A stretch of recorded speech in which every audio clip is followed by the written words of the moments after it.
Pemirsa, terima kasih Anda masih bersama kami di Selamat Pagi Indonesia. Nah, Menteri Agama Nasaruddin Umar bertekad melakukan penguatan etika kerja serta peningkatan pelayanan publik di Kementerian Agama yang ia pimpin saat ini. Ya, Nasaruddin Umar merupakan tokoh agama Islam di Indonesia. Ia memiliki pengaruh luar biasa, baik di dalam maupun di luar negeri. Nasaruddin Umar dikenal sebagai tokoh Islam moderat yang turut mendukung moderasi beragama di Indonesia. Dengan kemampuan serta reputasinya yang baik, Presiden Prabowo Subianto akhirnya menunjuk dirinya sebagai Menteri Agama dan memintanya untuk memperbaiki kinerja serta pelayanan publik di lingkungan Kementerian Agama. Kiranya Tuhan menolong saya. Kiranya Tuhan menolong saya.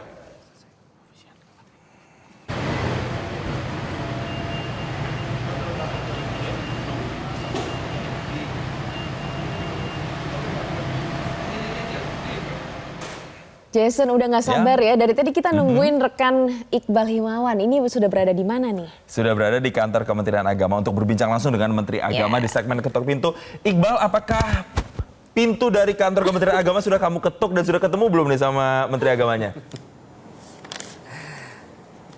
Nah, kita mau ketuk nih sekarang ya. Ini kita akan langsung menemui seorang ulama, kemudian intelektual, juga akademisi, dan sekarang akhirnya menjadi Menteri Agama Republik Indonesia yang kemarin ditunjuk oleh Presiden RI Prabowo Subianto ya. Jason dan Glory, coba kita akan ketok pintunya. Sekarang saya sedang berada di Kementerian Agama. Assalamualaikum. Assalamualaikum, Pak. Izin, Pak. Apa kabar, baik, Pak Menteri? Jadi ini sekarang kita sedang sudah bersama Pak Menteri sekarang. Biasanya saya panggilnya Prof. Sekarang sudah Pak Menteri, dulu panggilnya Prof ya. Jadi Pak Menteri ini kantornya di sini. Biasanya kalau kerja di mana, Pak? Ya, dokumen dan lain-lain. Tapi udah kita di sini aja lah. Biasanya di meja sini ya. Oke, kita sambil ngobrol soal program kerja ya. Tadi saya lihat Bapak boleh. Nah, biar ngobrolnya iya, lebih alhamdulillah. enak. Alhamdulillah ya Pak ya, sehat Pak? Alhamdulillah. Sibuk sekali ya Pak? Iya, 100 hari ini kadang-kadang tidur di sini ya. Jadi kami juga membenahi ya, karena kami rasa PR kami di sini banyak ya. Kalau yang membuat sampai tidur di sini tuh apa Pak? Ya, tumpukan-tumpukan map yang harus disposisi, kemudian juga mempelajari peraturan perundang-undangan yang baru, keputusan-keputusan ya, yang berkaitan dengan Kementerian Agama, kemudian juga membaca peraturan-peraturan internasional, karena kan kita lihat obsesinya Pak Presiden kita ini bagaimana mengangkat Indonesia sebagai negara yang diperhitungkan dalam dunia internasional. Nah, kami juga ingin berkontribusi untuk itu ya, karena kita kan adalah dunia Islam, negara yang paling besar umat Islamnya ya. Beda-beda sedikit dengan Pakistan sekarang ini. Tapi peranan kita sangat penting sebagai kontributor terhadap moderasi umat beragama dari Indonesia. Saya kira tidak ada negara di dunia ini yang sepadat kulturnya, sepadat etniknya, dan sepadat dengan bahasanya dengan Indonesia.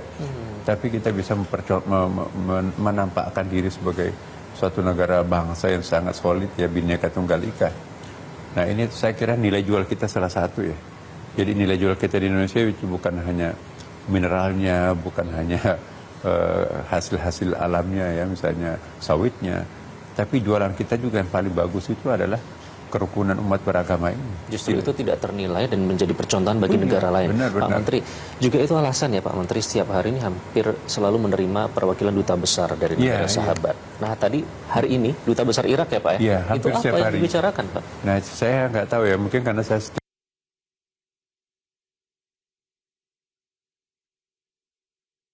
setiap hari itu di Rakyat Merdeka, di kadang di Kompas, kemudian juga media Indonesia, apalagi kan di Metro kan sudah puluhan tahun saya di situ itu ya. Isu-isu yang saya lontarkan itu adalah isu global ya.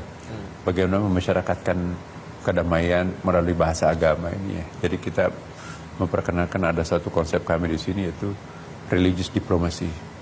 Religious diplomacy itu bagaimana kita menjalin komunikasi dengan bahasa agama. Bahasa agama itu kan bahasa hati ya. Siapa tahu bahasa formal, diplomasi formal itu mentok ya kan. Tapi kalau bahasa hati kan saya yakin bahwa humanity is only one, there is no colors ya kan.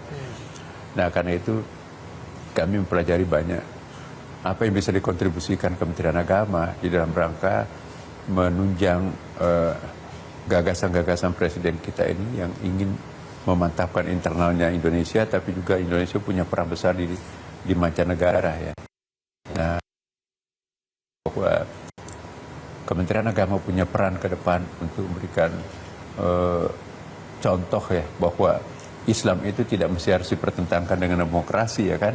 Kita kan negara demokrasi terbesar sekarang, baru saja kita melakukan pemilihan umum. Ya. Jadi wacana tentang Islam dan demokrasi sudah lewat. Kita malah praktekkan ya kan. Wacana tentang Islam dan hak asasi manusia sudah lewat. Wacana tentang Islam dan kesetaraan gender juga sudah lewat.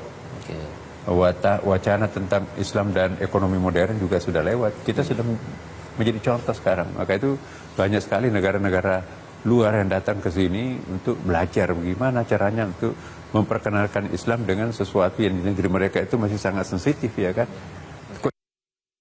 Termasuk haji ya. Haji ini banyak sekali negara-negara Muslim dan maupun negara-negara lain datang bagaimana menertibkan jemaah haji yang sedemikian besar, terbesar jemaah hajinya di Indonesia ini kan di Saudi Arabia, tapi kok bisa kelola dengan cara yang sangat rapi dan sangat baik. Untuk topik soal haji Pak, sekarang kan sudah ada badan sendiri ya yang mengurus. Nah nanti apa bedanya? Apakah ini memperingan atau nanti memang pasti akan penyelenggaranya lebih lancar? Saya kira Pak Prabowo punya pandangan yang sangat mendalam ya, bahwa kami di sini memang kan mengurus banyak urusan ya.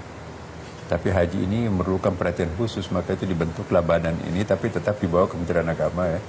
Badan ini nanti yang akan mencoba untuk meringankan beban Kementerian Agama dengan memperhatikan hal-hal yang sifatnya lebih teknis. Tapi tanggung jawabnya tetap Kementerian Agama, karena di Saudi Arabia itu kan G2G ya kan. Ya. Badan tidak selevel dengan kementerian. Oke. Dan kemarin juga saya lihat Bapak mungkin bisa sambil minum nanti ya. Bapak juga sudah bertemu dengan Menteri Haji langsung dan Umroh Pak Arab Saudi, Pak Taufik F. Al-Rabi saat itu di Mekah ya. Nah nanti apakah ada hasil dari pertemuan itu terkait dengan mungkin kan ini Mei sudah mulai kloter 1 nih Pak. Betul. Apakah sudah ada poin-poin yang ditetapkan? Iya, menarik sekali ya, karena teman-teman dari KJRI dan juga Dubes baru kali ini ada pembicaraan sedemikian panjang ya. Kurang lebih 1 jam dengan Menteri Haji ya. Biasanya kan 15 menit. Itu udah poin, tapi kami diskusikan banyak. Kami diskusikan bukan hanya soal haji, tetapi bagaimana mendiskusikan tentang bagaimana Islam ini berkontribusi terhadap peradaban dunia. Itu sangat tertarik itu ya. Jadi sudah saatnya berbicara Islam dan peta global dunia ya. Itu sangat tertarik Menteri Haji itu, dan kami diajak untuk pada satu kesempatan nanti kita akan bicara khusus tentang itu setelah haji ya. Tapi untuk haji sendiri beliau menunggu kita. Insya Allah Indonesia itu kan juga mereka menganggap sebagai negara percontohan untuk penyelenggaraan ibadah haji ya. Semua permintaan-permintaan kami dipenuhi oleh beliau. Misalnya saya minta supaya tempat lokasi di Mina itu kami jangan ditempatkan di luar kota, di Mina Jadid istilahnya kan.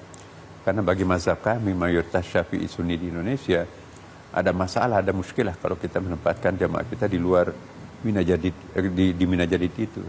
Jadi akhirnya Pak Menteri menyiapkan tempat di dalam inner circle-nya Mina itu ya. Jadi lebih gampang juga ke tempat pelontaran ya. Kemudian juga kami mendiskusikan banyak hal, misalnya tanazul ya. Tanazul itu artinya dimungkinkan jemaah haji nanti kita itu tidak nginap selalu di kemah, tapi itu dimungkinkan untuk ke hotel ya. Dan itu nanti masalah pengantar jemputnya itu mobilnya seperti apa ya. Kemudian juga ada yang namanya ya itu juga mabit di Musdalifah ya kan. Jadi kita kan juga dimungkinkan untuk tidak usah turun di bus, cukup di bus, menanti di bus. Yang penting mungkin memang harus berhenti karena kan macet ya, macet total. Beberapa yang sudah disiapkan untuk kenyamanan jamaah haji Indonesia dan dipenuhi ya Pak ya. Betul. Nah, yang paling penting juga nanti adalah Arafahnya itu. Kami juga mendiskusikan tentang lokasi-lokasi kita di Arafah. Dan kan ini kan kita ada perubahan di Saudi Arabia kan. Kan sekarang tidak lagi ditangani oleh muassasah, tapi ditangani oleh lebih kepada swasta. Jadi ini juga ada perubahan di Saudi Arabia yang menuntut kita untuk melakukan juga perubahan-perubahan juga di tanah air ini. Sinergisnya terus Iya. dibangun, Iya, termasuk betul. Permintaan untuk penambahan petugas ya Pak ya.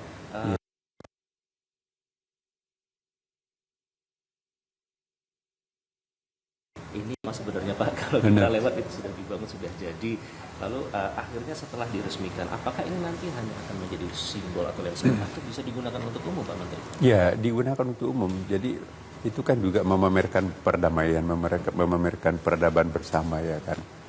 Karena di dalam tunnel itu, di dalam terowongan itu kan ada ornamen-ornamen yang sangat syarat dengan makna ya kan.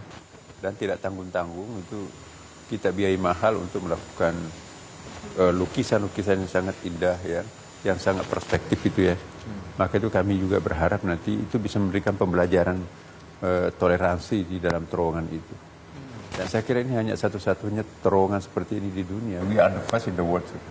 Nah, kemudian ini kan pas banget ini menjelang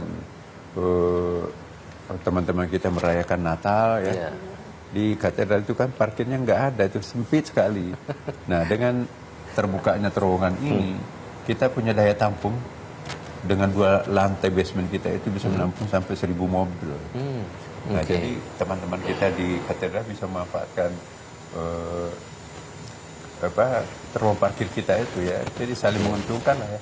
Kami juga punya ruang parkir dipakai ya kan. Iya. Dan insya Allah teman kita juga bisa memanfaatkan itu. Baik, Pak Menteri, itu kan ini kebetulan kita sambil live ya di Metro TV. Mungkin teman-teman bisa minumnya Pak Menteri karena supaya bisa lebih lancar begitu. Ada pertanyaan live Pak. Ini mereka selain tertarik dengan terowongan silaturahim misalnya, kemudian ada juga yang tadi Bapak berbicara, saya tertarik soal bahasa. Terima kasih Mbak. Soal bahasa agama yang tentu saja santun seperti itu ya. Nah, Bapak mungkin sudah mendengar soal ini, soal sertifikasi ulama dan mubalik, Pak. Karena kemarin beberapa kasus yang viral itu, apakah masuk dalam program kerja, Pak, soal sertifikasi ulama ini atau pendakwah? Sebetulnya persoalan